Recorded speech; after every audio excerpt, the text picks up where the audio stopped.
Hi VC, Dale, Gate433, back with another video.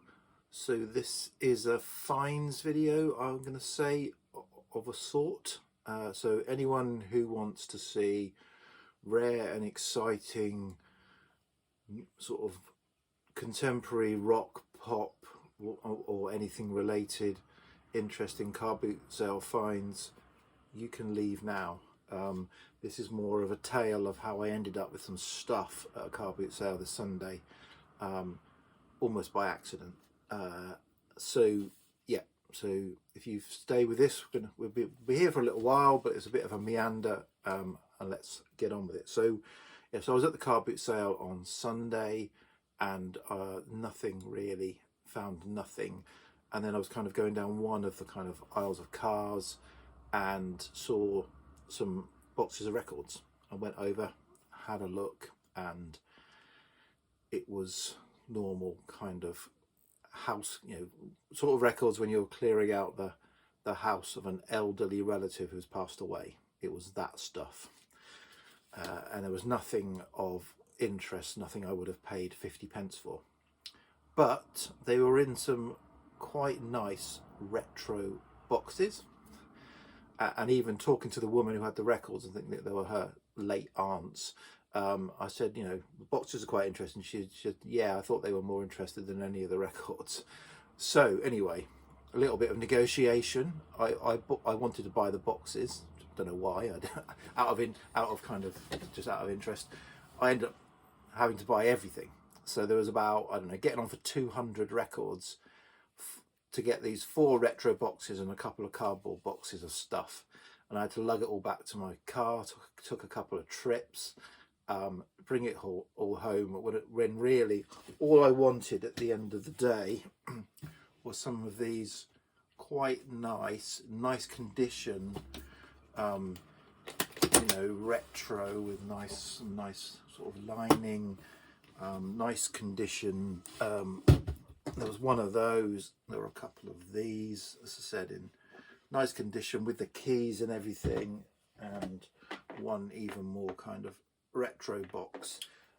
I only really wanted them, but I ended up with 200 records as well, all for a tenner, so basically, paid nothing for the records. But I quite like that. I've done a few of these videos in the past where, and it's a bit like the Steve Carlson video recently, where he kind of got given a box of records and was kind of going through these dusty, horrible things. Well, it's similar, although they weren't dusty and horrible particularly. So yeah, so obviously I didn't want the 200 records. If I'd have been asked to pay any money, I wouldn't pay for them. But when you get 200 records, I'm still going to go through them all and just see if there's anything of interest. And there's some stuff, but as I said at the beginning, nothing rare, just stuff of interest that I might listen to once and then I might pass on or bin. So a few 7-inch singles and EPs. So this looks like a private press. Suzanne Harris sings. There is Suzanne Harris, folky singer, and there are 2 songs on this. Here Come the Beautiful People. These self-penned as well. I think this is like private press, self-penned songs on the RFS label, which from what I can see this is the only release ever made on the RFS label.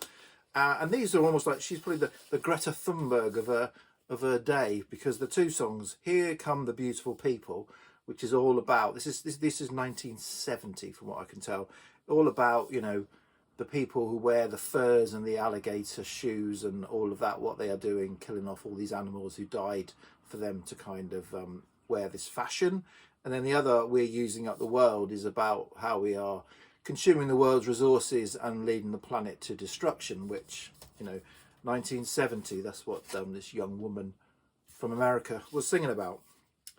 There's a couple of these. So these are on the Parlophone Records Voix de l'Orient, so Voice of the Orient, so nice. And these are 2 singles by Pharaoh, Lebanese female singer Pharaoh. So I kind of like, oh, that's interesting, because I've got some sort of digital tracks by Pharaoh, and she does some quite interesting stuff. And these aren't particularly edgy or exciting, but they're interesting nonetheless.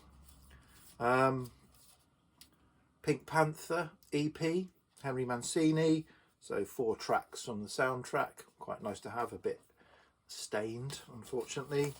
And Edith Piaf EP, Non Je ne regrette rien, the famous song on an EP with some others. So, you know, I think all this stuff was in nice condition. Some of the classical, there's a lot of classical, as is the kind of you'd expect. In fact, there was nothing really conventional. There was one Burt Bacharach album in all of this. The rest was all classical and weird, but I quite like classical and weird.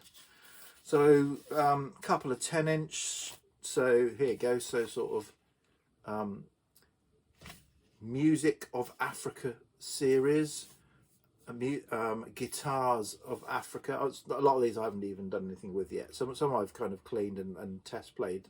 A lot of the classical, just to see if there's anything that kind of is my sort of classical, because I don't like to keep loads of classical stuff. And then Kathleen Ferrier folk songs. So these sort of famous kind of classical vocalist Catherine Ferrier, or operetta or opera singer.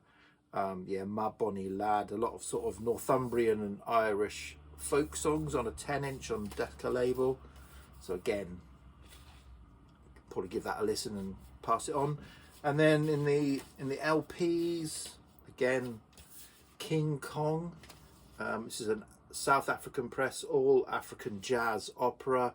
This is this features Miriam Makeba, who became a very famous, if you like, civil rights, political, but also singer. This might be where she was kind of originated. This is in the 50s, I think. But the jazz on this is quite nice. Obviously, then you've got the kind of the singing as well to kind of illustrate the musical, which is less to my taste than the actual jazz that's going on, which is pretty good. Again, a sort of was this the African Music Society's Choice Part 2 of some African songs. An old Decca Gregorian chants. Kind of a bit of very light jazz, Echoes of Paris, George Fayer, La Vie en Rose and stuff like that. So that's quite, I played it again, very easy listening, but quite nice, kind of bit of jazz. A soundtrack, again, music, mostly musical and one song. So this is Never on a Sunday, or this is the German version. Never on a Sunday features a lot of, which is a film that's 1960 film, features a lot of Greek in music, bouzouki and all that kind of stuff. So it's mostly all instrumental, apart from the one song or theme song that Melina Mercouri, I think the star of the film, sung. So that was quite interesting if you want a bit of Greek bouzouki music. Of the classical, one of the ones that, so there weren't any, unfortunately, there were none of these kind of rare Decca and Columbia stereos that Alan Static Traveller finds that are worth a fortune. Nothing like that in it. It was a lot of basic kind of budget classical stuff. So, you know, that was just I've just got rid of that. But I was kind of looking at this one goes for a little bit and actually sounded really, really good. So this is a trio, Beethoven Archduke trio. So we've got cello, violin and piano, and I played a bit of this and it sounds really nice. So I'm looking forward to digging into that, maybe at least once. Again, something to dig into or have around in the collection. English music for strings, Vaughan Williams, Elgar, Delius. So a lovely countryside, English countryside picture there. So again, something nice to spin on a Sunday. And then sort of finally in the records was this weird and wonderful series, five LPs, Sounds Alive, an anthology of oral effects for use with book 1 of Living Expression by John Hodgson and Ernest Richards. So from what I can tell, the Living Expression books, and there are 5 of these records to go with 5 books, are, I guess, academic books around the kind of around sound, both, you know, all kind of sound and the kind of interpretation of sound and kind of all that sort of stuff. So these records obviously, I guess, illustrate the book by providing examples of some of the sound that are discussed in the chapters of the books, to kind of bring to life some of the theory in these academic books, which means you've got a real hodgepodge of sounds on these. So they're not quite library records. I'm not sure quite what they are and whether they're of any appeal whatsoever, because you've got a mixture of sort of people singing and reciting stuff and then field recordings of sounds, all to kind of, as I say, support this academic exercise into sound. So you've got animal noises, so field recordings of noises made at zoos and farms, Hot Asphalt, which is a Ewan McCall folk song, so one of these kind of folk tales, worker folk tales about people laying hot asphalt. Then you've got some car engine sounds, lawnmower, a van, a car, and the horns. Then you've got some someone doing a rendition of the Gaspon Cometh, a kind of Flanders and Swan song. Then you've got, again, back to a kind of workers' folk tune, Gallant Colliers. Then you've got Football Crazy chant, some train rhythms and sounds of the train, sounds of the sea, and then someone doing a song called Lifeboat Mona. That's just like the first record. And then some of the others, you've got Sound of the Wind, occupational voices, so people talking about their jobs, a poem in regional voices, so The Fox and the Crow read out. It says here a Liverpool version, a London version, a Welsh Border version, a Birmingham version, and a Sheffield version. Again, back to these folk tunes, the Firefighters song, and then a kind of an Italian voice, someone saying something in Italian and then repeating the same thing in English. Some more poems. There's another one. A Worried Man, Conflict, a Coventry Carol, the Ballad of the Carpenter. Someone doing Eleanor Rigby. Football match, the roar of the crowds in the football match, a wrestling match, street salesman sounds, bingo caller, and fine, let's just see a few off the final one. So let's say 5 of these records. Beating the Skins, some drumming, Blackleg Miners, that's a famous folk tune. Stories, people telling stories about birth and death. So these are all, as I said, maybe play them only once. They're time capsules from the late, I don't know if these are early 70s, I think. Time capsules.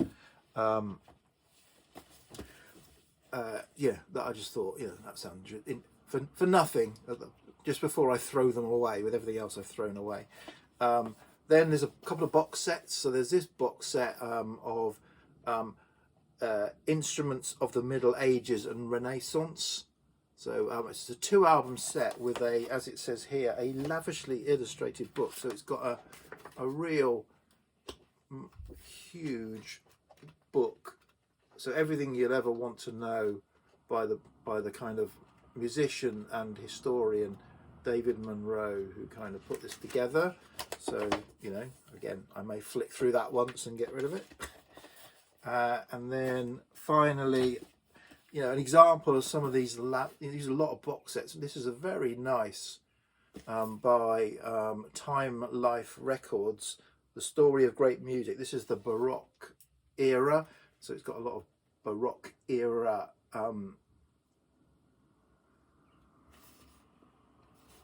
musicians.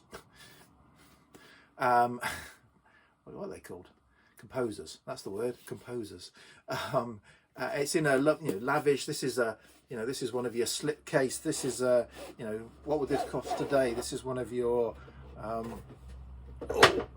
limited run vinyl pressing slipcase. It's a 3 LP set with 3 different books. A book about the kind of Baroque era, something about the instruments, and something about the series. A flyer. Looked absolutely unplayed, as a lot of these boxes are. There were several of these boxes, but none that kind of I don't need to keep boxes. But I might say this. I like a lot of the composers here. A bit so. This is a 3 LP comp of Baroque music, worth having, and it sounded fantastic. Well, I say it was looked mint, looked unplayed. Give it a clean up. Tried a couple of them. That sounded fantastic. So there you go. In order to buy a few retro record boxes, I ended up with a whole load of stuff that I've gone through and condensed down to a little bit of stuff that I will give a listen and say may end up in the collection, but may end up getting passed on, unfortunately. So all this great music and everything that's existed, that's kind of like past its sell by date, past its interest, unfortunately, or got a very niche level of interest. But I thought I'll give it, at least give it some attention before it goes. Yeah, and I've also kind of reflected. I've done this to say I've had these a few times from car boot sales where I've kind of just grabbed all this stuff with no intention of really wanting to buy it, but when you go through it, you find stuff of interest, and you wonder about the backstory, because I said with this there's lots of stuff from all over the world, and some of that academic stuff. What was this person's life, that caused them to have all of this music? Okay, VC, I'll stop rambling there. 17 minutes. I'll be back with a proper update, vinyl finds update, I think, quite soon. Cheers, VC. Bye.